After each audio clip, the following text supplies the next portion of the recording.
Alors notre sujet aujourd'hui, le jardin planétaire, j'en ai donné quelques éléments au moment de la conférence inaugurale, mais je voudrais expliquer les raisons pour lesquelles véritablement j'en suis arrivé à faire cette proposition, ne serait-ce que la proposition du terme, l'expression jardin planétaire. Après le jardin en mouvement, où on comprend que l'important est de faire le plus possible avec, le moins possible contre, on se trouve donc en face d'une dynamique qui n'intéresse pas seulement l'enclos, le petit enclos du jardin dans lequel on est, qui est notre jardin, disons, pour lequel on a une certaine maîtrise, qui est mesurable par exemple, mais ça concerne la totalité de la planète. Pour des raisons qui sont évidentes, parce que le vent, parce que les oiseaux, parce que les animaux, d'une façon générale, transportent les graines, parce que les espèces passent d'un espace à l'autre et parce que tout est lié. Et l'écologie nous apprend donc que cette liaison très forte a pour implication que lorsque l'on touche à un bout de la planète réagit de l'autre côté. Cette considération-là, à laquelle s'ajoutent d'autres choses qui sont des évidences dans le jardin du jardinier, par exemple le brassage planétaire, qui est quelque chose qu'on trouve à l'intérieur du petit enclos. Tous les jardins, quels qu'ils soient, sont des index, je reviendrai dessus tout à l'heure, planétaires, des index planétaires, c'est-à-dire que les espèces que l'on trouve là et que l'on y élève et dont on prend soin sont des espèces qui très souvent sont venues de partout. Et lorsque l'on voyage aujourd'hui sur cette planète, on a le sentiment très très net que l'action de l'homme, mais probablement aussi et évidemment aussi l'action naturelle, a toujours fonctionné dans une espèce de mécanisme de l'évolution qui prend en compte la dynamique du brassage planétaire, accéléré beaucoup par l'activité humaine, mais enfin, ça a dû toujours exister. Mais le constat, déjà fait allusion à ça, le plus étonnant et celui qui nous amène le plus à réfléchir sur notre action quotidienne dans nos gestes de tous les jours, dans notre espace d'action, justement, c'est la notion même de finitude, le fait que nous soyons contraints à prendre en compte les dimensions limitées de cette planète. La finitude dite écologique est une finitude spatiale, volumétrique, de biomasse, elle est quantitative, mais elle est totale surtout. Et en fait, elle nous amène à regarder notre espace comme un lieu dont on doit prendre soin de façon extrêmement particulière. Si, au moment de l'exposition Jardin planétaire, qui a été un moment important dont je vais parler maintenant, j'ai choisi le terme de jardin pour parler d'écologie, parce qu'en réalité, c'est de l'écologie dont on parle. C'est parce que le mot jardin est plus heureux et parce qu'à l'intérieur du jardin, je le disais la dernière fois, on peut rêver. Mais c'est aussi parce que ça évite des tensions qui existent même à travers le mot écologie, qui fait débat. Il y a les radicaux de la position écologique, il y a ceux qui sont totalement opposés. Le jardin n'est pas un lieu qui est un lieu d'affrontement. Donc c'était pour moi quelque chose de très important, mais aussi et surtout le fait que le mot jardin renvoie à la notion d'enclos et que la finitude renvoie à la notion d'enclos de la même façon. On se trouve avec une convergence de sens qui est très forte. On n'est évidemment plus dans le petit espace du jardin, on est dans celui plus grand qui est la biosphère. Et ce jardin n'est pas une surface, c'est un volume, c'est une couronne, c'est la biosphère en soi, donc c'est quelque chose qui a une certaine épaisseur. Alors je vais passer tout de suite aux images pour les commenter à propos de ce que cette épaisseur-là, cette épaisseur du vivant dans lequel nous agitons, en plus ou moins bon jardinier. Et justement, cette question-là du jardin, qui est un sujet profondément écologique et politique, et bien sûr s'inspire de Gaïa. Gaïa, la Terre vue comme un seul et unique être vivant, mais le jardin, quoi qu'il en soit, suppose le jardinier, c'est-à-dire inclut l'humanité. Qu'est-ce que c'est que le jardinier de ce jardin-là? C'est la totalité des humains. C'est évidemment, dès qu'on a énoncé le concept, on arrive à désigner le jardinier et dire c'est tout le monde. Tout le monde a une action sur la qualité de l'air, la qualité de l'eau, la diversité. Donc tout le monde est jardinier, même sans le savoir. C'est assez douloureux à intégrer, puisque ce n'est pas forcément culpabilisant, mais c'est juste qu'on doit prendre conscience du fait qu'on a une responsabilité. Et ça, on ne le savait pas sur le vivant. Et d'ailleurs, le jardinier, qui traditionnellement, là aussi j'ai évoqué ces questions, était celui qui produisait, celui qui construisait l'espace, celui qui l'entretient devient aussi celui qui a la responsabilité sur le vivant. Ça, il n'y était pas préparé. Donc, nous voilà avec ce jardin, vu à distance, comme on le voit ici, avec une prééminence des nuages dans ce point de vue-là. Aigneret, qui m'a prêté cette photo, disait qu'en repassant toujours au-dessus de la planète au même endroit, à quelques heures d'intervalle, puisqu'il y a vécu dans l'espace, comme vous savez, pendant pas mal de temps, et ce qui l'émouvait, c'était la mobilité des nuages, le changement de leur position au-dessus d'un continent fixe. Autrement dit, l'expression de la vie apparaissait à travers cette modification-là. Et quelqu'un qui serait venu d'ailleurs aurait tout de suite pu dire, un extraterrestre admettons, bien oui, voilà, la vie, c'est les nuages. Bon. Cette photo aussi, je l'ai montrée pour une raison de paysage, cette fois-ci je la montre pour une raison biologique, si on peut dire, ou d'immersion. En effet, nous sommes, dans cette épaisseur du vivant, complètement dans une situation d'immersion, je dirais, unie par le fait même que nous sommes dans le même bain, nous sommes dans l'eau. Ici, on voit bien à quel point l'habitation des humains se situe entre la couche des nuages orographiques qui montent le matin et qui se stabilisent à une certaine altitude, vers 1500-2000 mètres, sur l'île de la Réunion par exemple, puis l'océan. Mais quoi qu'il en soit, il y a de l'eau entre les deux, évidemment. C'est cette épaisseur-là qui constitue globalement la biosphère. Voilà une image du canal du Panama qui nous montre un peu la même idée, la même chose.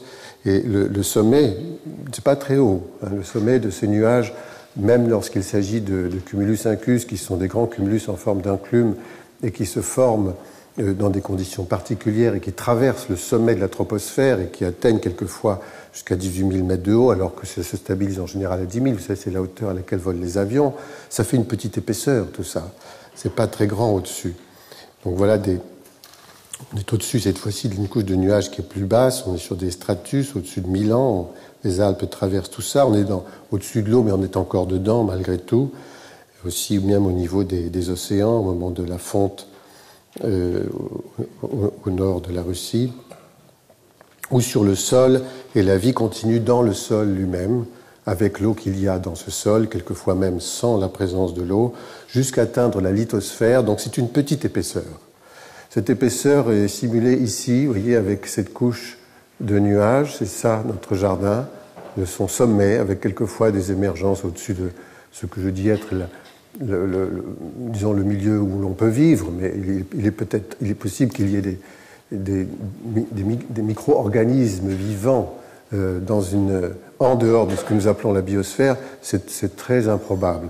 En tout cas, ça contient, c'est dans cette épaisseur-là, et ça s'en va dans une certaine profondeur qui, elle, est variable. Tout ça est très fin. Et surtout, c'est complètement recyclé. Constamment recyclé par le fait même que cette quantité est comptée.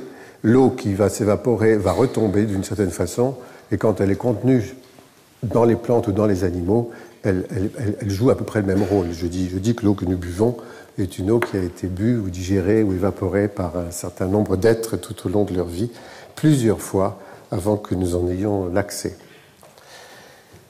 C'est aussi donc un jardin vertical, ce jardin planétaire, comme on peut le voir ici par le fait qu'il se passe sans arrêt dans cette relation entre le haut et le bas. C'est l'eau, nous ne pouvons pas nous en passer. Et je prends comme emblème la libellule, je la propose plus exactement, parce que sa larve est une larve aquatique qui vit dans l'eau longtemps après que la libellule ait pondu son œuf, qui va donc dans les eaux douces, mais on peut prendre d'autres exemples avec d'autres animaux fonctionnant de la même façon. Et puis, quand la dernière mue, qui est la mue imaginale, c'est-à-dire celle où l'insecte va sortir de cette espèce de vêtement incroyable de chitine, qui est le dernier habit, voilà, qu'elle abandonne, elle va donner cet imago qu'on voit là, qui est un insecte extrêmement primitif, qui est un des premiers de la longue série des insectes que nous connaissons et qui n'a pas beaucoup changé, voire pas du tout, sauf en taille. Les libellules d'aujourd'hui sont plus petites. Mais enfin, cette image est plutôt un renvoi au mécanisme, évidemment. C'est-à-dire du fait que nous fonctionnons, nous sommes dans un système qui fonctionne comme ça, du haut vers le bas tout le temps, et du bas vers le haut. Maintenant, la façon de regarder la planète est aussi, disons, a quelque chose à voir avec une prise de position qui est d'ordre politique. Quinault, qui est le dessinateur de Mafalda, met Libertad en situation de mettre le monde à l'envers, comme vous voyez ici, et elle explique que oui, c'est très important de le mettre dans un autre sens, parce qu'après tout, c'était très arbitraire de mettre les choses en haut, car ceux qui habitent le haut se décident qu'ils sont en haut, et finalement, tous ceux qui habitent le sud sont définitivement en bas. Et donc, c'est intéressant d'inverser. D'ailleurs, je trouve que c'est tellement passé dans les mœurs, cette idée et cette prise de position, que vous savez, aujourd'hui, dans le langage, on dit, y compris pour des pays qui sont en difficulté de développement, qu'ils appartiennent au Sud, même s'ils ne sont pas dans l'hémisphère Sud. C'est quand même une curiosité. Alors, je montre cette image-là parce que m'intéresse pour plusieurs raisons, parce que le jardin planétaire est un jardin unitaire qui ne saurait séparer le nord et le sud. Ça n'a absolument aucun sens. D'ailleurs, si on regarde la planète par un autre bout, on voit tout à fait d'autres figures que celles qu'on nous montre sur la cartographie ordinaire. Une cartographie rare, celle-ci, officielle, bien sûr, mais fournie par ceux qui habitent cette région, les Australiens qui ont fait ça. On comprend pourquoi, mais on avait assez de ne pas se situer au centre de l'intérêt. Or, moi, elle m'intéresse, cette image-là, parce qu'elle fait apparaître quelque chose sur lequel notre regard n'est jamais ou très rarement centré. C'est un ensemble microscopique de petites émergences qui sont des îles dans le Pacifique, par exemple. Et ici, ce sont un nombre très considérable d'isolats. Or, l'une des questions clés fondamentale dans la problématique du jardin planétaire, qui n'est pas seulement comment faisons-nous pour exploiter la diversité sans la détruire, mais qu'est-ce que c'est que la diversité? Comment fonctionne-t-elle? Comment est-elle arrivée? Et en fait, que pouvons-nous faire avec? Nous en dépendons. Ça aussi, c'est évidemment quelque chose, un constat difficile à accepter. Mais nous dépendons de cette diversité et laquelle est exclusivement, presque exclusivement, pas totalement, tributaire du nombre d'isolats géographiques sur la planète. À l'origine, aujourd'hui, on peut ajouter à cette origine qui suppose un très long temps dans la fabrication des espèces, ce qu'on appelle la spéciation par isolement géographique, on peut ajouter toutes les mutations qui peuvent être très rapides et bien sûr brutales même parfois. Or, ces isolats, voilà, alors cette fois-ci on remet la carte à l'endroit. Voilà par exemple le Vanuatu, la Nouvelle-Calédonie avec ses îles et la Nouvelle-Zélande, enfin vous le connaissez, sauf qu'on ne regarde pas ça toujours de la même façon.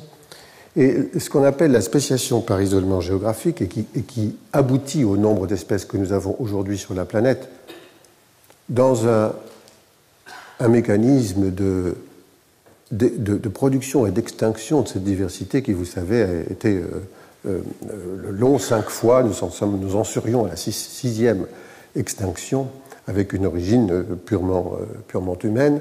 Mais enfin, dans cette longue fabrication, il y a donc, à partir d'une souche commune, prenons un obstacle comme celui-ci, un relief, ou un autre comme une rivière ou un océan, il y a deux filiations qui vont se trouver complètement isolées longtemps par une montagne. Et quand ces espèces qui sont ces plantes, il s'agit ici de végétaux simulés sur ce dessin, vont se rencontrer à nouveau par un concours de circonstances, vont pouvoir ou ne vont pas pouvoir se reproduire. Si elles ne le peuvent pas, on dit voilà, c'est une espèce nouvelle qui est apparue. Elle s'est donc, par isolement géographique, il s'est fabriqué quelque chose dans le temps qui est suffisamment différent pour qu'il y ait un être nouveau qui apparaisse. Voilà un autre obstacle. Ou alors, quelque chose de plus brutal et qui est observé avec beaucoup d'attention par les scientifiques quand un volcan naît. C'est une île nouvelle, admettons, il y en a eu récemment près de l'Islande, et là on voit arriver presque tout de suite des araignées, on se demande comment elles sont venues, c'est extraordinaire, puis des végétaux bien entendu, il y a donc tout un mécanisme, c'est ça le brassage planétaire, qui fonctionne extrêmement bien sur la recolonisation, la colonisation à partir d'apparitions nouvelles comme celle-ci, mais qui, par isolement, vont probablement aussi contribuer à des spéciations nouvelles. Donc le nombre d'espèces sur la planète aujourd'hui est tributaire de ce mécanisme-là, et la remise en contact d'espèces qui peut-être avaient des points communs à l'origine, mais qui se sont complètement différenciées, et qui se fait aujourd'hui sous l'action de l'homme, c'est-à-dire cette remise en contact très brutale, peut mettre ces espèces-là en concurrence les unes les autres, et on va décréter que l'une ou l'autre de ces plantes ou de ces animaux sont des plantes ou des animaux invasifs, parce qu'il y a une bagarre, et que ceux dont l'amplitude biologique est plus forte, ceux qui ont des capacités pionnières plus importantes, ceux qui n'ont pas leur régulateur de croissance parce qu'ils ne sont pas venus avec, vont prendre le dessus pendant un temps. La réponse du milieu dont j'ai déjà parlé fait qu'au bout d'un moment, on assiste à des constructions d'écosystèmes émergents qui sont le résultat de ce brassage, et la dynamique se stabilise. Dans l'exposition Jardin planétaire, qui a eu lieu en 99-2000, j'avais mis au point, à la demande de Bernard Latarjet à la Villette, un scénario qui s'inspirait, disons, d'une réflexion élaborée dans un ouvrage qui s'appelle Thomas et le voyageur, où le voyageur fait le tour du monde et Thomas, le sédentaire, tente de représenter ce que le voyageur lui donne comme information par écrit, c'est un dialogue épistolaire, et de le dessiner. Il s'avère que dessiner le jardin planétaire est impossible, mais les échanges à ce sujet sont des possibilités. Donc c'est tout ce dialogue, et tout, à peu près tout, dans l'exposition en tout cas, part de la notion de diversité. La construction était la suivante, je la reprends, toujours valable évidemment, à partir d'un axe qui occupe à peu près la moitié de l'espace de cette halle, une partie qui est réservée à la diversité naturelle, une partie réservée à la diversité culturelle. La façon dont on s'occupe, dont on voit le monde, dont on l'imagine, et je reviendrai sur cette question plus tard, dans une autre leçon, a une répercussion immédiate sur la façon dont on s'en occupe. Donc il était intéressant d'opposer à chaque fois ces deux choses-là. Ici, des espèces positionnées isolément, comme pour faire allusion, si vous voulez, à l'isolat géographique, des espèces naturelles, des plantes et des animaux, et là, des systèmes de civilisation, des pensées, des cosmologies, ici, de l'autre côté. C'était donc ici l'énoncé de la diversité. Il y avait d'ailleurs là-dedans, en tant que mécanisme et jeu, la possibilité d'actionner un appareil qui montrait la dérive des continents, qui montrait la multiplicité des isolats, etc. Le deuxième temps est celui du brassage planétaire. Brassage naturel, c'est-à-dire sous l'action des éléments de la nature, que sont par exemple le vent, les animaux et autres, les courants, et le brassage culturel, une action extrêmement forte depuis presque toute l'histoire de l'homme sédentarisé, c'est-à-dire l'homme fabriquant un jardin. Sur les murs du temple d'Hatshepsut à Dar el-Bahari, on peut voir comment la reine Hatshepsut faisait venir du pays de Punt, c'est-à-dire probablement Socotra, une série d'espèces venant d'encore plus loin et dont l'origine était gardée secrète d'ailleurs. Et tout ça est gravé. C'était 2000 ans avant notre ère, je veux dire. Ce sont des histoires qui datent d'un certain temps. Et là-dedans, on avait installé un certain nombre de faits remarquables dans l'histoire de l'homme, où on assiste au transport des végétaux et leur implantation un peu partout dans tous les jardins. Et enfin, la troisième partie concernant la diversité ici, l'assemblage, c'est-à-dire la façon dont ces plantes, remises dans un espace qui n'est pas forcément leur espace d'origine, mais qui correspond quand même à une zone climatique compatible avec elles, peuvent s'accoupler, s'assembler, se placer dans un biotope avec d'autres espèces qui leur sont, disons, d'un point de vue du biome, compatibles. J'expliquerai tout à l'heure ce que c'est. Et je vais vous montrer la mise en scène de ça. Donc ça, c'était la première partie très importante, argumentant uniquement sur la question de la diversité. La deuxième partie, c'est l'utilisation. Qu'est-ce qu'on en fait? Et autour d'une sorte de prairie, de grandes graminées, on avait installé des tables qui montraient les différentes expérimentations au point à l'époque. Aujourd'hui, il faudrait revisiter ça, on en aurait un peu plus à montrer, et on aurait aussi beaucoup plus de dégâts à montrer en même temps. Et chacune d'elles abordait un thème particulier. Et enfin, un dernier espace, tout ça a été scénographié comme un paysage où on avait l'aspect plutôt recherche et expérimental sur les questions du jardin planétaire. La scénographie était faite par Raymond Sarty avec Christophe Ponceau. Et voilà ce que ça donnait dans la partie réservée ici à l'endémisme, c'est-à-dire la diversité naturelle. On pourrait presque parler des endémismes culturels, car on peut imaginer tout à fait que la façon de voir le monde, de le concevoir, vient aussi d'un isolat. Et les gens du Vanuatu n'ont pas la même façon de voir le monde que ceux de Bali ou que ceux de l'Amérique du Sud, par exemple. Alors voilà la scénographie, comment elle se présentait. Dans cet espace-là, on avait une tortue de l'île d'Adabra, qui ressemble à des grosses tortues éléphantines, qui sont complètement rares et qui justement sont endémiques et qui ressemblent à celles des Galapagos. Mais vous savez, aux Galapagos, il y a 14 îles dans cet archipel. Il n'y a plus qu'une seule espèce de tortue éléphantine, mais il y en avait 14. On a retrouvé 13 fossiles. Ça veut dire qu'il y avait, par isolage géographique, c'est-à-dire par le fait que ces tortues ne nagent pas, elles ne pouvaient pas se rejoindre d'une île à l'autre, eh bien, elles se sont spécifiées et elles sont toutes différentes. Donc, ce sont des espèces endémiques aussi, du fait qu'elles n'existent véritablement que dans ces espaces-là. On avait mis d'ailleurs, en tant qu'espèce végétale un peu particulière et rare dans le monde, une endémique du désert du Namib, et une plante tout à fait extravagante, pas celle-ci a 2000 ans d'âge, elle est protégée, elle est en Namibie, à Moon Plain, dans ce désert incroyable, où on peut voir, avec beaucoup de précaution, cette Welwitschia mirabilis, appelée mirabilis par celui qui l'a découvert, Welwitsch, qui est tombé à genoux devant en disant comment elle vit cette plante, il n'y a pas d'eau, il ne pleut pas. Et elle avait mis au point des systèmes de gouttières qui, la nuit, quand l'eau se condense, vient nourrir les deux assises génératrices. Il n'y a que 2 feuilles. C'est une plante qui n'a que 2 feuilles. Et à partir de ces 2 feuilles, le vent fabrique des lanières, mais en réalité, il n'y a que 2 feuilles. C'est une éphédracée, c'est une plante de famille un peu archaïque. Tout ça est très extraordinaire. Et donc, on avait pensé utile de montrer cette espèce-là, mais comme d'autres, qui sont des singularités nées de la situation par l'isolement.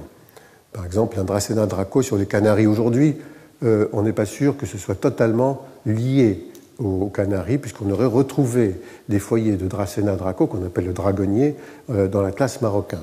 Mais enfin, c'est quand même une plante assez révélatrice des Canaries, Dracæna. Et pareil, côté culturel, vous voyez là, c'était une allusion à la civilisation balinaise.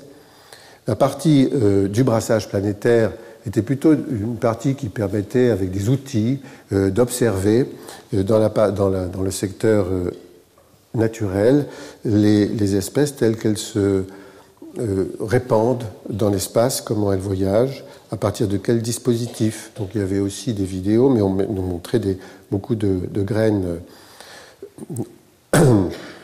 de plantes qui ont mis au point des systèmes pour que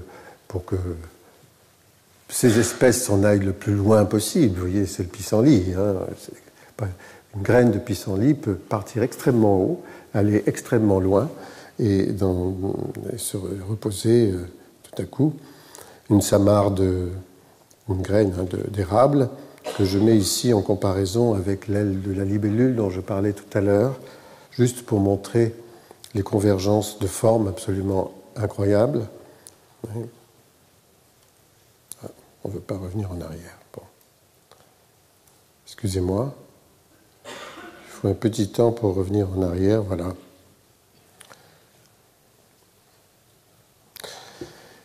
L'assemblage, le brassage culturel faisait donc allusion aux découvreurs et on partait de très loin, mais en passant par la tulipe. C'est une époque importante où les tulipes collectionnées venaient beaucoup d'Anatolie et parce que je voulais qu'on parle de cette question-là, parce que la bourse est née en Hollande à la fin du Moyen-Âge. On a spéculé sur les bulbes de tulipes à un point tel que les premières ruines, à partir de la spéculation, datent de cette époque. Vous voyez, les gens qui ont perdu leur maison, leur voiture à cheval, le cheval avec, c'était des spéculations sur les oignons de tulipes. Et ça naît en Hollande. Donc, c'est intéressant d'aborder cette question-là aujourd'hui, ça veut dire quelque chose. Des outils, on montrait des outils qui ont servi au transport des plantes. Et au niveau même de ce brassage, naturel à gauche, culturel à droite, se trouvait un dindon, un animal vivant. Bernard et Marguerite, il y en avait deux. Au moment de Noël, il n'en restait plus qu'un. C'était comme ça, c'est l'histoire de... Mais on les avait baptisés. Et on avait mis ces dindons-là parce que ça faisait allusion à un aspect particulier et finalement positif du brassage planétaire, comme il en existe beaucoup. On pourrait lister de façon très intéressante. Ici, il s'agit du sauvetage d'une plante qui s'appelle le tambalacoque, une plante de l'île Maurice, dont la graine est très grosse et qui était probablement entièrement inféodée au dodo, lequel dodo a disparu. Et il était, on a pu le vérifier, vraisemblablement nécessaire que la graine passe dans le tube digestif de l'oiseau, que le péricarpe soit mangé, digéré, et que les sucs gastriques, à la ressortie, aient levé la dormance des graines. Il y a énormément de mécanismes de levée de dormance, là, c'en est une sous l'influence de ces acides. Or, le dodo ayant disparu, le tambalacoque ne se reproduisait plus. Et un biologiste localement a eu l'idée de faire intervenir un animal dont la corpulence est à peu près aussi grosse que le dodo, un peu aussi bizarre aussi, qui ne vole pas, un animal qui piette. Alors voilà, un dindon avec un œsophage suffisamment gros, et ça a été la réussite puisque les graines à la récolte ont pu germer tout de suite. Bon, maintenant on a inventé un compost qui a les mêmes qualités que les sucs digestifs et qui finalement lève la dormance de la même façon, c'est plus simple. Tambalacoque a été sauvé. Donc, sauvetage d'une espèce de l'île Maurice par un oiseau américain. Pas toujours comme ça que ça se passe. Hein.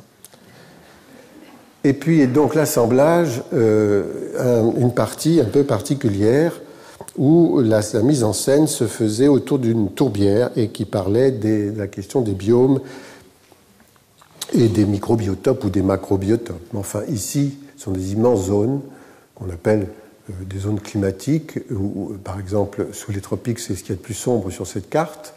Et on peut imaginer qu'une plante originaire d'ici va pouvoir pousser ici ou là. C'est d'ailleurs ce qui se passe, quelquefois pas toujours, hein, mais ça se passe évidemment plus facilement de cette façon-là, et ça s'appelle un biome. Et Troll, au début du XXe siècle, a fait une carte extravagante, mais très intéressante, qu'on appelle le continent théorique, et où on voit l'ensemble de ces biomes à partir d'un équateur ici l'hémisphère sud et là l'hémisphère nord, qui est rassemblé en une figure unique, qui a quelque chose à voir. Évidemment, ça n'a pas de réalité physique, ça a une réalité biologique.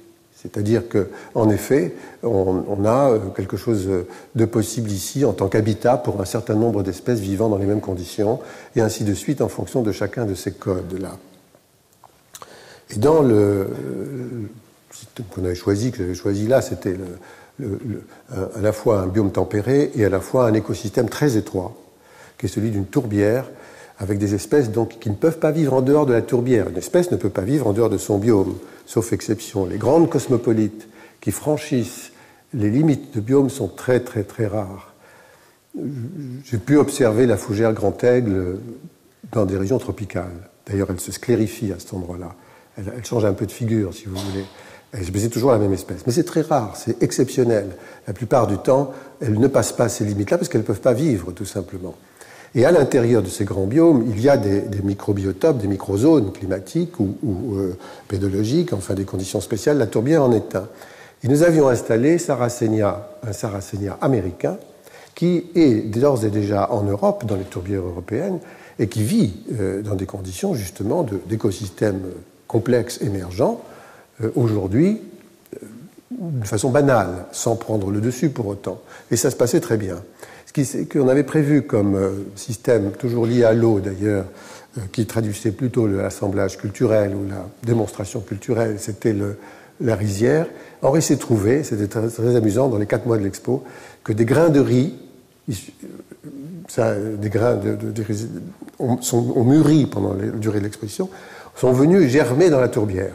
Ça, on ne l'avait pas prévu. Donc cette tourbière avait cette figure-là. L'ONF et Fontainebleau nous ont beaucoup aidés là-dessus, avec le paysagiste Éric Boulouzel. Puis on arrivait à cette grande prairie avec les tables qui démontraient ce que l'on pouvait faire à l'époque. Il y avait un certain nombre d'exemples, hein. Tout n'était pas dit, on en avait choisi seulement quelques-uns.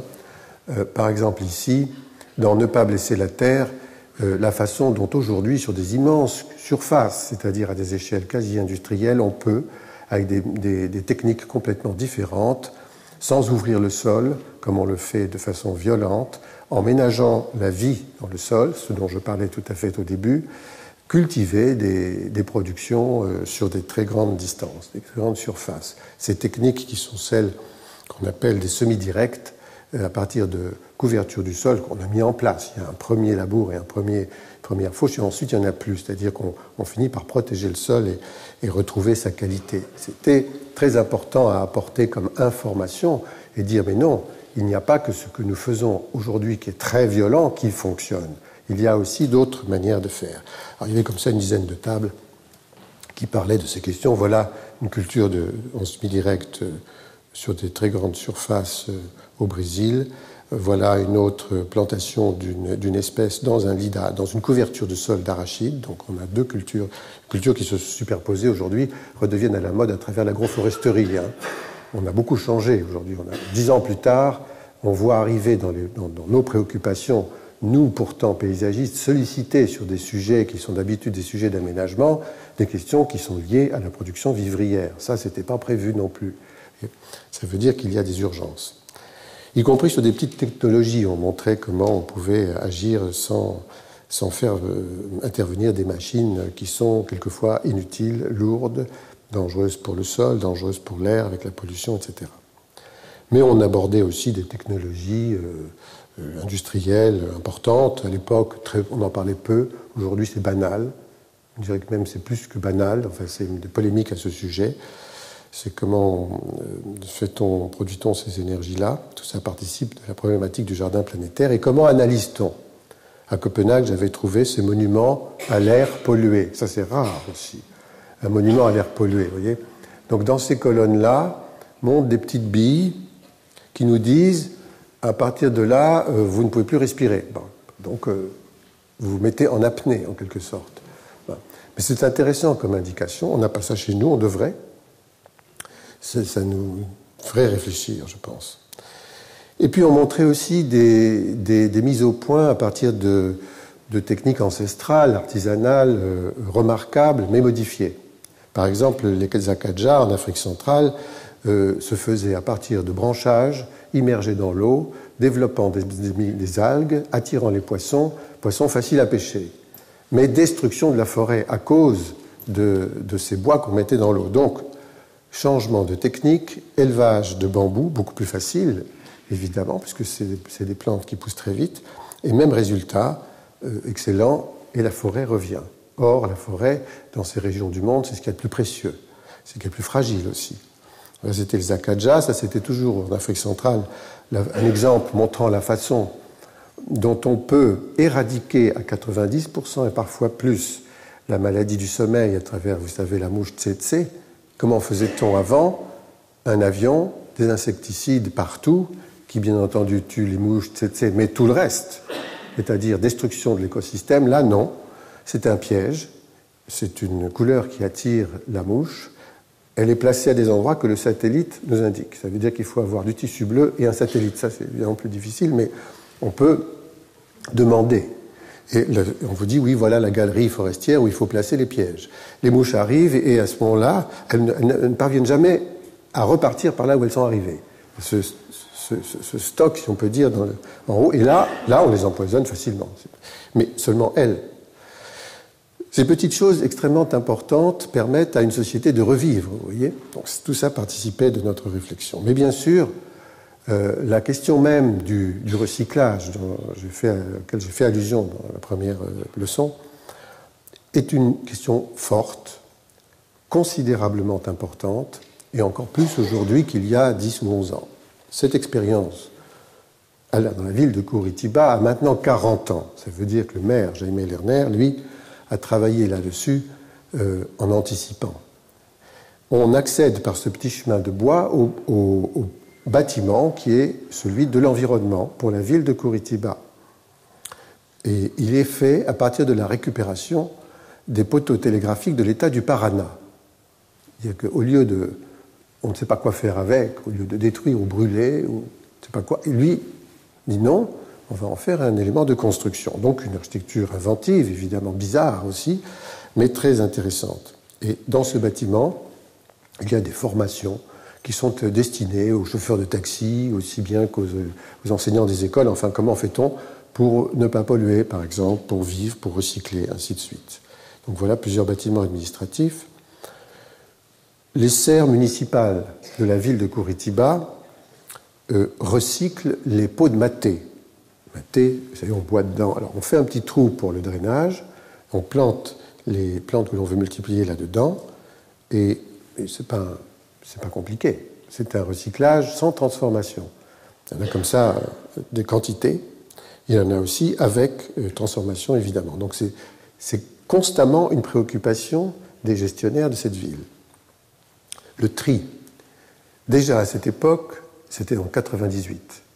Il y avait dans la ville, c'est-à-dire dans la partie la plus facile à gérer, des tris très simples. Et ça, c'est simple seulement pour les boîtes de conserve. Ça, c'est pour les produits organiques. Et ici, les papiers, les cartons. C'est une chose qu'on ne voit pas dans nos villes, du tout. Bon, 40 ans, ça existe. Mais le plus étonnant, je l'avais évoqué, c'est le moment où, vous voyez, ça veut dire un déchet qui n'est pas un déchet, ou dans les favelles où on n'a pas tout ce système commode de récupération, tous les 15 jours, le camion vient, les gens apportent leurs déchets recyclables, souvent dans une brouette, comme ça, on leur pèse, et on leur donne un ticket avec le nombre de kilos qui correspond à ce qu'ils ont apporté, puis ils vont au camion d'à côté, où on leur donne des légumes, des fruits du jour, qui sont des invendus, mais de très bonne qualité, ce sont des produits frais. Quelquefois, ce ne sont pas forcément des légumes, c'est quelquefois des cahiers, des colliers, des stylos, des choses comme ça, et ils repartent. Ce qu'on appelle le troc vert. C'est évidemment quelque chose qui ne peut fonctionner que dans des systèmes où il y a une économie différente de la nôtre. Évidemment, on comprend très bien, mais l'idée est une idée très intéressante et le principe général du recyclage, évidemment, est très important.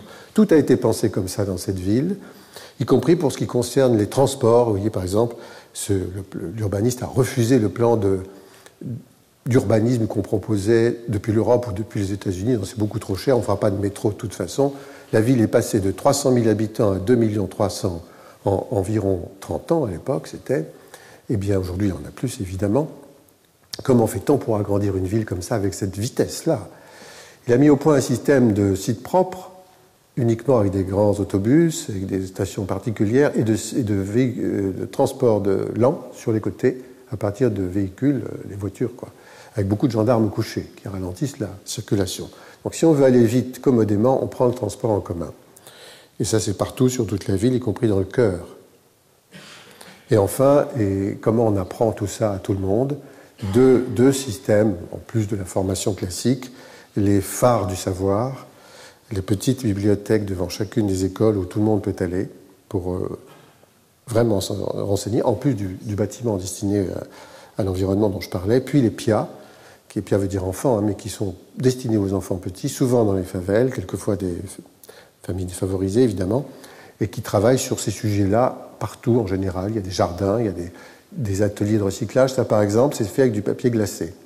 C'est une maquette d'architecture construite avec le recyclage du papier glacé qu'on sait mal recycler, vous savez, d'habitude. Donc, toute une production qui vient de Curitiba, qui est presque un artisanat du papier recyclé.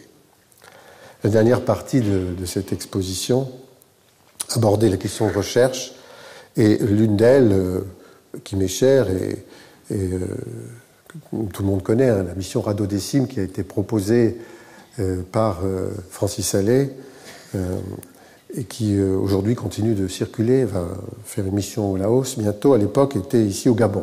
Il m'a invité à ce moment-là. C'est évidemment, disons, une partie très considérablement importante dans cette problématique du jardin planétaire à travers la question de la diversité. La plus grande diversité existant sur la planète se situe au niveau des canopées forestières ici, également, disons sur la canopée aussi, car canopée signifie l'interface que vous voyez là, des massifs coralliens. Donc on a deux milieux très très riches dans le monde où tout n'est pas complètement inventorié. Et en tout cas, certainement pas dans les forêts. Mais les forêts sont en très très grand péril. D'ailleurs, Francis fait une mission avec un film qu'il est en train de mettre au point en ce moment pour montrer à quel point il est important de sauver les masses forestières existantes encore aujourd'hui. Là, j'avais une mission minuscule qui consistait sur ce qu'on appelle le radodécime, à cheval sur le boudin, à taper sur les branches pour faire tomber les insectes dans c'était des bruches qui tombaient là dans des poches en plastique. On identifiait les végétaux, il y avait un échantillon avec, et ensuite il y avait tout un travail sur les insectes par des spécialistes dans la station qui était à 10 km de là. Ou un ou deux, enfin ça dépend des positions du radeau, parce que le radeau change de place. Alors ça, c'est le modèle d'origine, qui était celui qui a été créé en Guyane en 1996. Là, il était 3 ans plus tard, il commençait à être fatigué, il y avait des rustines partout. Mais enfin, on pouvait encore dormir dessus et observer, faire des observations évidemment très, très importantes. Donc il y a ce jardinage intéressant et cette recherche. Et puis, il y a l'autre. Alors j'ai 2 images juste pour montrer simplement l'oblitération de la planète, la violence, l'imperméabilisation, la couverture avec une vie particulière. Avant, on était en Californie, ici, on est aux Canaries. Sous ces grandes bâches plastiques, on élève des plantes qui vont être distribuées à des prix bas, élevées de façon, on va dire, conventionnelle, mais c'est plutôt dramatique, par des gens qui sont sous-payés et à qui on va revendre dans leur pays, souvent en Afrique, les mêmes produits à des prix plus bas que ceux qu'ils peuvent produire chez eux. C'est-à-dire que c'est un drame complet. Et donc cette image renvoie à un drame économique et social, c'est le mauvais jardinage planétaire. Donc dans la question du jardin planétaire, il y a donc le renvoi aux jardiniers, ça veut dire nous sommes tous jardiniers, voilà. Et il y a les bons, je pense à Jaime Lerner, il ne s'est pas planté un chou, c'est pas la question. Sauf que c'est un maire, et un politique, qui a développé une vraie société avec une pensée envers les humains, évidemment, envers le jardin. Il ne le sait peut-être pas d'ailleurs, mais c'est pas. S'il le sait, je crois. Et puis il y a ceux pour qui c'est pas du tout la question. La question c'est on fait de l'argent ou on n'en fait pas. Point. Ceux-là, évidemment, les voilà. C'est beau d'ailleurs, plastiquement. Ça, c'est une autre notion. La question du paysage, c'est encore une autre affaire. Vous voyez, c'est d'ailleurs ambigu et troublant, bien sûr. Alors, l'index. J'ai travaillé seulement une fois sur cette question, réellement. Et à partir du biome méditerranéen, dans le domaine du Rayol, propriété du Conservatoire du Littoral. 25 hectares. L'hôtel d'origine Courme, c'était un banquier qui l'a fabriqué, est devenu la maison d'accueil. Et il y a 5 hectares de jardin, maintenant un petit peu plus, qui sont tous, arrivant jusqu'au bord de la mer, liés au climat méditerranéen, mais sur la planète. C'est construit autour d'un axe qu'il a fallu prolonger pour lui donner plus d'ampleur. Et sous une végétation qui existait, mais qu'il a fallu trier, on a glissé, on peut dire, des paysages. Une collection de paysages appartenant au biome méditerranéen. Donc voici le concept, j'avais déjà évoqué cette question. Méditerranée, Californie, Chili central, Afrique du Sud, Australie du Sud-Ouest et un petit peu la Chine, même s'il n'y a pas de vrai climat méditerranéen en Chine. Et un autre symbole, la famille des Protéacées. Pourquoi ? C'est, disons, une image possible du protéa. Parce que le climat méditerranéen est très dispersé, mais bien répandu dans l'hémisphère sud, et assez peu dans l'hémisphère nord, en dehors de la Méditerranée, je veux dire. Et on le trouve commun à l'ensemble du Gondwana. Le Gondwana, c'était une partie de la Thétis, à l'époque, le continent unique, et se divisant pour former les continents qu'on connaît aujourd'hui, l'Afrique, l'Amérique du Sud, ce qui est devenu l'Inde, qui était l'Inde, l'Australie et l'Antarctique. Et l'Inde, vous savez, est allée frapper ce continent nord, l'Eurasie, pour donner l'Himalaya. Alors, ce qui est resté dans l'hémisphère sud avait des flores communes, et les Protéacées est une famille commune au Gondwana. Ça, c'est très intéressant pour nous. Donc, j'avais choisi ce symbole à cause de ça. Voilà la spéciation, toujours par isolement géographique, mais à partir de la dérive continentale, phénomène extrêmement lent. Là, les espèces ont tout le temps de s'inventer une écriture nouvelle, une écriture génétique nouvelle, je dirais. Cette dérive a pu faire placer des continents sous des zones climatiques qu'on estime être toujours au même endroit sur la planète. Des zones climatiques que ces continents ne connaissaient pas. Et donc les flores ont progressivement découvert des climats qu'elles ne connaissaient pas et ont dû s'y accoutumer. Et dans le climat méditerranéen, elles ont dû se faire à l'idée du feu. C'est un point important dans le jardin du domaine du Rayol. La plupart des plantes sont des pyrophytes, toutes, on peut même dire, mais résultant d'une sélection qui, au départ, a dû être un choc darwinien, vous voyez, très sélectif, comme ça, dans le processus de l'évolution, et qui, dans le temps, est devenu plutôt un mécanisme lamarckien de transformation dans le temps, d'adaptation avec le feu, sur des durées très longues. Voilà, les zones climatiques sont ici, pour la Méditerranée, il n'y en a pas en Chine. Voilà, ici, et bien sûr en Californie. Et le biome méditerranéen au nord et le biome méditerranéen au sud. Continent théorique. Sur le domaine du Rayol, on a disposé les paysages appartenant à ces zones climatiques de façon totalement, pas du tout logique avec la carte que vous avez vue précédemment, mais logique avec les microclimats sur le terrain. Par exemple, le Chili-Est, le Chili-Est est ici, c'était une exposition vers l'ouest, mais avec un très bon ensoleillement, ouest et sud. Et le Chili, on a séparé le Chili en deux. Parce que dans le Chili, il y a la zone dite méditerranéenne qui est dans le Chili central est très étendue. Et on a aussi des espèces qui sont beaucoup plus proches, par exemple, de climat subtropical sec et d'autres plus proches du climat humide, mais qui appartiennent quand même à la zone méditerranéenne. Donc tout ça est assez ample. En Nouvelle-Zélande, par contre, on s'est rassemblés le long d'un talweg. C'était là qu'il y avait le plus d'ombre. Les plantes néo-zélandaises ont besoin de plus d'humidité que les autres, et ainsi de suite. Vous voyez, l'Australie est là, l'Afrique du Sud est là. Alors on voyage dans ce jardin d'une région du monde à l'autre. Ce n'est pas un jardin botanique à proprement parler parce qu'il n'est pas étiqueté classiquement. On va trouver le nom des espèces dans un bâtiment qui est l'ancienne ferme, là, où il y a, à travers des ordinateurs qu'on peut interroger, à peu près tout, mais pas sur le terrain. On a par exemple le premier jardin se référant à la Méditerranée méditerranéenne, parle des cystes pyrophytes par excellence, qui ont des durées de vie assez courtes et qu'on est obligé de renouveler de temps en temps. Je vais faire un tout petit point là-dessus tout à l'heure à propos du feu. Donc on a un paysage qui est assez libre comme ça, avec toutes ces plantes qui sont inféodées à la question du feu. Le jardin des Canaries, qui est marqué par les Dracæna et par les échiums, ces espèces de grandes vipérines bleues, très, très surprenantes. Il y en a un grand nombre. Ils sont tout à fait liés au paysage canarien, parce que là aussi, il fallait arriver à trouver les quelques plantes qui restituaient un paysage. C'est une collection de paysages et pas une collection botanique. Et donc, on fait apparaître dans ce jardin-là des dominantes paysagères. avec des éoniums qui sont liés aussi au paysage canarien.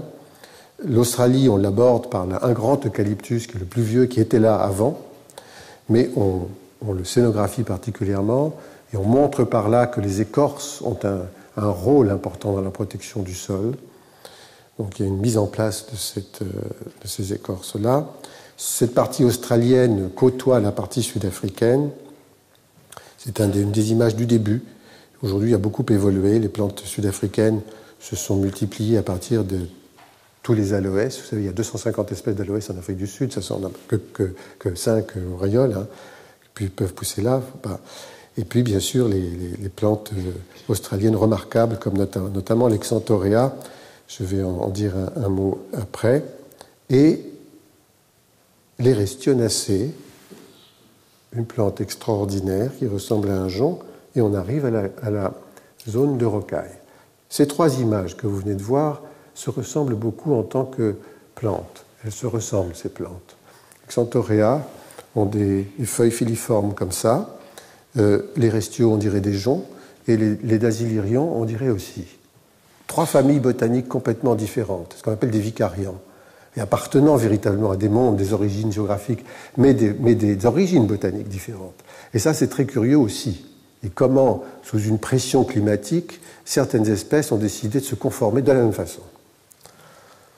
Bon, ça c'est donc la rocaille avec les agaves, les aloès, etc.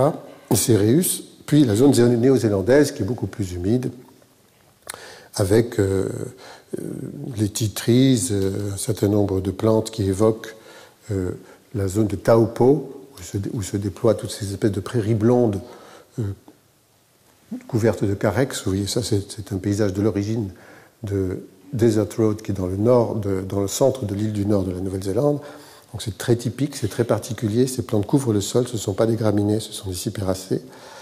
Puis la zone chinoise, qui est aussi dans le Talweg, parce que c'était là qu'il y avait les bambous d'origine, et on en a rajouté avec des cycas. Et enfin la Nouvelle-Zélande, on arrive avec les phormiums, là où moi j'avais vu en Nouvelle-Zélande des lins, ça s'appelle le lin de Nouvelle-Zélande, cette plante-là, pousser le long dans des endroits humides, comme des marécages, vous voyez, comme ici.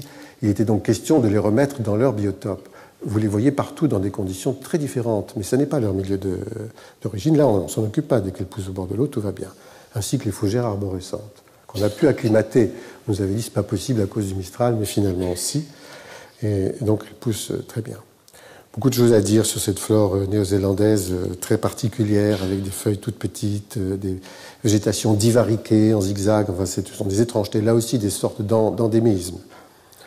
Et puis la partie chilienne très sèche, avec les pouillas et les céréus, plantes très caractéristiques de toute la zone du Chili central, malheureusement qu'on ne peut plus voir aujourd'hui que dans des réserves au Chili. Enfin, des grands espaces gérés à la façon de jardins en mouvement, des gestions différenciées, dans la strate herbacée où la flore indigène est très diverse, et on y a là des insectes intéressants. Ce n'est pas encore exploité, mais on pense qu'il ne faut pas, c'est pas forcé, il n'y a pas beaucoup d'espace ouvert dans ce grand jardin. On y introduit quelquefois des gestionnaires qui viennent nous aider, comme le jardin en mouvement de l'ENS à Lyon, que je montrais la dernière fois. Et puis la partie complètement indigène, qui est une partie où se trouve la barbe de Jupiter, qui est une plante protégée, c'est une endémique méditerranéenne protégée. Elle est dans la pointe, qu'on appelle la pointe du figuier, et là, elle est revenue très très bien depuis qu'on n'a rien fait. Très bien de rien faire. Hein. Et là, on a dit juste on protège, et elle est revenue. Gestion différenciée partout, avec la strate herbacée de graminées, d'acanthes, de frésia ou de pervenche. Le feu, problématique commune à la totalité de toutes ces espèces que nous avons mis là. En fait, quand le projet s'est élaboré, que je suis arrivé d'abord en Afrique du Sud, cette photo est en Afrique du Sud, j'ai vu qu'on ne s'occupait pas beaucoup du feu. On le laissait faire, parce qu'on a l'habitude. Et j'en ai tiré la conclusion, après avoir fait un peu un tour de ces endroits qui brûlent dans le monde, sous les climats méditerranéens, tous vers la fin de la saison, vers la fin de l'été, que finalement le feu était un outil de gestion. En effet, la plupart des espèces qui vivent dans ces conditions-là sont des espèces qui ont l'habitude de brûler, depuis toujours, depuis bien avant que l'homme ne soit sur la planète. Et les graines ont besoin de chocs thermiques pour que soit levée leur dormance, Certaines espèces ont besoin que leurs fruits soient ouverts, comme les achéas, qui sont des plantes australiennes qui ne peuvent pas ouvrir avec un marteau. Il faut la température pour libérer les graines. D'autres, on dit, sont des pyrophytes passives, comme le chêne-liège, supportent le feu, l'écorce joue un rôle très considérable. Les pyrophytes actives sont celles qui ont besoin du feu pour assurer la naissance à partir de leurs graines. Donc là, ça intéresse la sexualité. Ces deux mélanges, pyrophytes actifs, pyrophytes passifs, pyrophytes qui ont les deux rôles aussi, parfois actifs et passifs, font que toutes ces plantes-là ont besoin du feu. Les restionacées qu'on a vues tout à l'heure, qui ressemblent à des joncs en Afrique du Sud, sont des plantes qui ont besoin du choc chimique, qui est dans la fumée. C'est-à-dire, s'il n'y a pas de fumée, eh bien, ça ne germe pas. Au domaine du rayol, on met les graines de cyste dans la poêle, pas longtemps, hein, sinon ça... On fait un petit choc, comme ça, et on les met à germer. Il ne faut pas les cuire, hein, juste un choc. Et pareil pour les graines de restio, dans un sac en plastique, on en fume comme on fait pour les abeilles, vous savez. Et on obtient ces résultats-là. Tout ça participe du génie naturel. C'est l'histoire du dindon et du dodo, comme l'histoire ici de ces levées de dormance par des chocs thermiques. Ce sont des mises au point qu'on a mis du temps à comprendre, mais qu'on ne sait pas forcément complètement utiliser. Sommes-nous capables de nous servir du feu comme un outil du jardinage? La nature le fait, mais nous avons peur du feu. Ce qui pour nous apparaît comme un cataclysme, comme une catastrophe, peut pour la nature apparaître comme quelque chose d'efficace, d'utile. Bon, il y a des espèces qui souffrent des grands incendies, les tortues par exemple, qui ont du mal à s'enfuir, et d'autres, mais en règle générale, dans ces paysages-là, les plantes et les animaux vivent avec. Donc voilà un incendie que j'ai observé, je suis revenu plusieurs années de suite, c'est à Sandy Bay, c'est au sud dans la péninsule du Cap, au sud du Cap de Bonne-Espérance. Il s'achève à la mer, donc on s'en occupe pas trop. Je reviens après, on voit le paysage brûlé. Se brûlent dans des cyclopes, ce sont des acacias qui viennent, eux, d'un autre pays du monde, de l'Australie d'ailleurs. Ils sont assez mal vus, mais ils recolonisent les milieux sablonneux après les incendies. Ce sont des pionniers des dunes. Ils avaient été d'ailleurs implantés là pour stabiliser les dunes à l'origine. Aujourd'hui, on les combat parce qu'il y en a trop. Repoussent là des espèces indigènes. La plupart du temps, il y a ce qu'on appelle des pélargoniums, mais aussi des fire lilies qui arrivent et qui ne viennent à fleurir que lorsque le feu est passé. C'est une plante dont le bulbe demande à être chauffé, si on peut dire. Voyez, des mésembryanthemums locaux, indigènes, qui reprennent le dessus, et ainsi de suite, et la flore se reconstitue de cette façon-là. Puis, il y a des gestions, ça c'est une photo en Australie, où là, on prévoit la question du feu en le mettant et en le surveillant. C'est assez rare, parce que ça présente des risques. Et autrefois, en Méditerranée, on utilisait ce qu'on appelait les petits feux d'hiver dans toute la côte du Var et l'Estérel. Aujourd'hui, ça ne se fait plus, et d'ailleurs, les incendies sont beaucoup plus violents à cause de ça. Hein. Voilà le black boy typique. Ça s'appelait black boy, aujourd'hui ça s'appelle grass tree, parce que black boy, ça devient un peu désobligeant, disons. Il s'agissait de nommer, ils avaient nommé comme ça, les Anglais, ces plantes apparaissant comme des corps humains sombres, avec des cheveux, comme ça, et en général une hampe florale qui ressemble à une lance, comme un guerrier sur le pied de guerre. Et voilà, aujourd'hui ça a changé de nom, mais c'est une xanthorea qui a brûlé, voilà un champ qui a brûlé, qui d'ailleurs est pâturé maintenant, on est en Australie. Et on voit encore la base de ces feuilles calcinées qui protègent le cœur de la plante. Ce ne sont pas des vrais troncs, ce sont des stipes, et les feuilles repoussent tous les ans. Ces plantes-là, qui ont 2 mètres, 3 mètres, 50, 2 mètres de haut, 2 mètres 50, ont 200, 250 ans. Elles ont brûlé plusieurs fois. Alors je termine avec un projet qui n'est pas encore, aujourd'hui, n'existe pas encore, mais qui a quelque chose à voir avec la question du jardin planétaire et les animaux. Il s'agit des fortifications Vauban à Maubeuge. Il y a eu une tornade à Maubeuge en 2008. C'est très rare, les tornades. Vous savez, c'est un phénomène violent qui, sur le tracé de cette tornade, enlève les maisons, les arbres et tout. Il s'est passé sur le centre de cette ville. Il fait beaucoup de dégâts. Les arbres sont tombés, mais ont découvert un paysage qu'on connaissait bien, mais qu'on n'avait pas aussi bien vu depuis fort longtemps, les arbres étant tombés. Ce sont ces fortifications Vauban. Et il y a dans l'angle de cette fortification qui reste un parc zoologique petit, très bien fait, qui a été construit au moment du parc Vincennes. C'est les mêmes personnes qui s'en sont occupées. Et il est question de son extension. Donc nous avons travaillé avec les gens du parc zoologique dans ce paysage-là, vous voyez, très, très dévasté, le paysagiste Philippe Thomas à Lille, pour proposer quelque chose qui imbrique les deux. Mais on a visité le parc zoologique. Alors là, évidemment, nous qui sommes paysagistes, nous n'avons pas l'habitude de voir ces animaux, vraiment, de nous y intéresser en tant que, à la fois, être de diversité, mais être dans le paysage. Ils sont dans des cages. Mais on voit quand même, il faisait froid, il y avait un peu de neige, le tigre et la tigresse, très contents, dehors. Bon. Tigre blanc. On nous dit oui, ils sont là en protection parce que dans la nature, de toute façon, ils ne voient pas leur proie, donc ils sont en danger, ils ne peuvent pas se nourrir, parce que les proies s'en vont. Pardon, excusez-moi, vous avez compris ce que je voulais dire. Les proies les voient, eux ne voient plus le vrai. Voilà, c'est ça. Bon, on passe au lion d'Asie. Moi, je n'avais jamais vu de lion d'Asie. C'est plus petit, c'est brun, ça aboie, enfin, c'est très curieux. Et je ne savais pas qu'il y avait des lions en Asie, d'ailleurs.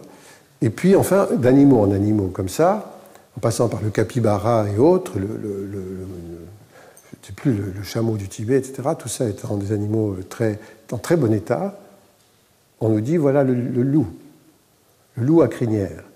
Et il est timide. Mais ça avait l'air d'être une vedette, et en effet, le loup sort de sa cabane, on voit le museau, puis les oreilles, puis il avance tout lentement, et alors il avance à l'amble, comme une girafe. Donc ça donne une démarche chaloupée très curieuse, et on est fasciné forcément. Il a une crinière, en effet, il est roux, il est très beau, et puis on me dit, il est végétarien. Alors là évidemment, je vais lui faire un jardin. Et c'est comme ça qu'est né le projet du jardin du loup à crinière, qui se passera dans ce niveau-là, avec une végétation un peu voisine de ça comme paysage. Celui-ci étant pour les humains, avec une visibilité directe, gratuite, vers lui, parce qu'il n'est pas très connu. Et alors pourquoi je pense que ça peut être, dans ce contexte, quelque chose qui se réfère au jardin planétaire, voilà donc ce paysage simulé, si vous voulez, c'est parce que, voilà le loup, c'est parce que les parcs zoologiques aujourd'hui échangent leurs bébés. Donc on fait s'accoupler, échangent leurs parents plutôt, et leurs bébés on les envoie ensuite dans leur pays d'origine si on le peut. Et une partie des petits, pour éviter de la consanguinité, une partie des petits sont élevés comme d'habitude dans les parcs zoologiques, les autres sont sevrés petit à petit. Et à ce moment-là, s'ils ont la capacité à vivre seuls, on estime possible de les remettre dans leur milieu d'origine. C'est assez intéressant, ça se passe à l'échelle planétaire. Ce loup habite le nord de l'Argentine, le sud du Brésil, une partie de toute l'Amérique du Sud, la partie centrale de l'Amérique du Sud, si on veut, et il est en péril. Mais il faut associer à ça une pédagogie vers les populations qui habitent ces régions-là pour que les animaux ne soient pas braconnés, vous voyez. Donc c'est évidemment quelque chose qui associe toutes sortes de problèmes. C'est complexe. Ce sont les gens du parc zoologique de Douai-la-Fontaine qui s'en occupent beaucoup en France et qui sont les conseillers techniques de l'extension du parc zoologique de Maubeuge. Alors on espère que ce projet verra un jour naissance bientôt, on espère. C'est très long de mettre en place l'extension d'un parc zoologique. Alors, vous avez peut-être vu sur la carte du domaine du Rayol une partie, je termine avec ces deux images-là, marquée inculte. Ça, c'est une bizarrerie, c'est pas moi qui ai fait cette carte, je n'aurais pas marqué ça. Je dis, qu'est-ce que ça signifie dans un paysage de mettre ce mot-là? Est-ce qu'on peut cultiver ou pas? Mais enfin, en gros, ça recouvre quoi? C'est pour aborder le sujet prochain, le tiers paysage, inculte. Voilà, c'est là que se développent les barbes de Jupiter au domaine du Rayol, c'est là que poussent les pins d'Alep qui se sont multipliés sur toute la côte méditerranéenne, mais aussi d'autres arbres, et les chênes lièges et les chênes blancs, etc. Des plantes rares et des plantes plus communes, mais c'est inculte. Est-ce que c'est inculte? c'est un accueil en tout cas à une certaine diversité, et c'est ce thème-là qui sera développé à travers le thème du tiers paysage en début janvier. Je vous souhaite de bonnes fêtes de fin d'année. Merci.